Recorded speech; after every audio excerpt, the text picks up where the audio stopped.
In the biogeographical regions today, we will be discussing about the New Zealand. New Zealand is unique.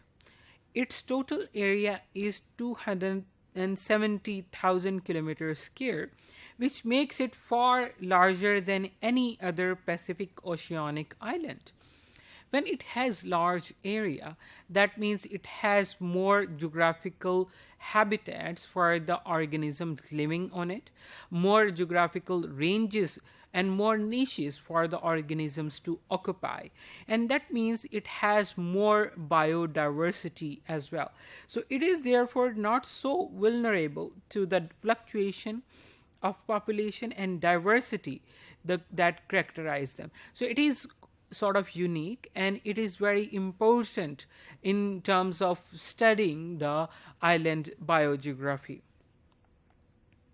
So when New Zealand first separated from Gondwana in late Cretaceous about 82 million years ago, it was part of a mini continent known as Zealandia, almost half the size of Australia.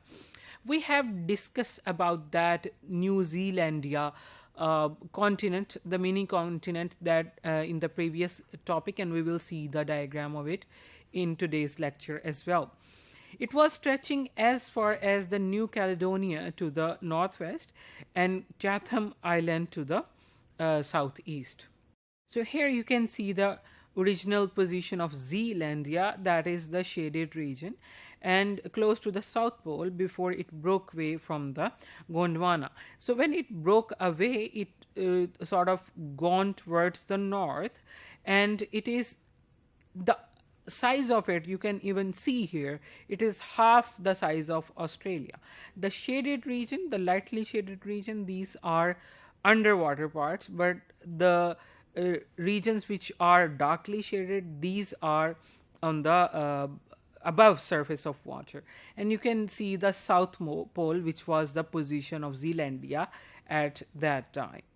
Now this small landmass drifted northeastward. So the New Zealand, after that fragmentation, it moved towards north to its present position and separated from Australia by Tasman Sea, 1400 kilometer wide. So the sea between the Australia and New Zealand, that is called Tasman Sea, and it is 1400 kilometer wide. Most of it sank below sea level. It is talking about the New Zealandia or the Zealandia, the mini continent, 30 to 25 million years ago during Oligocene.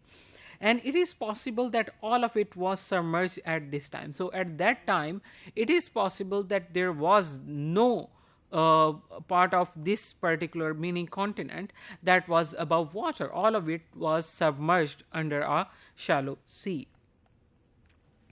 Now, molecular studies that provide the dates of divergence of New Zealand lineages from their closest external relatives have shown that many of these New Zealand's organisms, especially the plants, reached there in comparatively recent times and therefore by dispersal. So again, this is also the dispersal theory which is explaining the biodiversity of the New Zealand. So a group of mainly New Zealand scientists has recently reported the results of an analysis of mitochondrial genome of endemic New Zealand frog, which is Leopalma. The divergence times between the two species are well over 65 million years ago, far earlier than the suggested total drowning of the islands. So there is an evidence that these organisms were living on that island 65 million years ago, because the divergence took place on that particular island. So when it is divergence so far in time, that means it is an evidence that at that time the islands were present.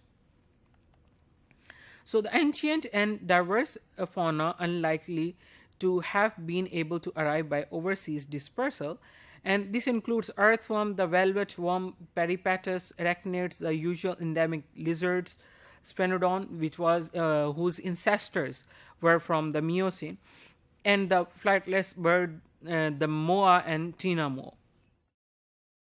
So the New Zealand flora is highly endemic at species level. So endemic means all the organisms that are present there, 86% of these are the species of the animals. These are native in nature. 86% of its less than 2500 species are endemic, but with no endemic families, perhaps because as yet there has not been sufficient time for their evolution to have taken place. So it fragmented a very small time ago.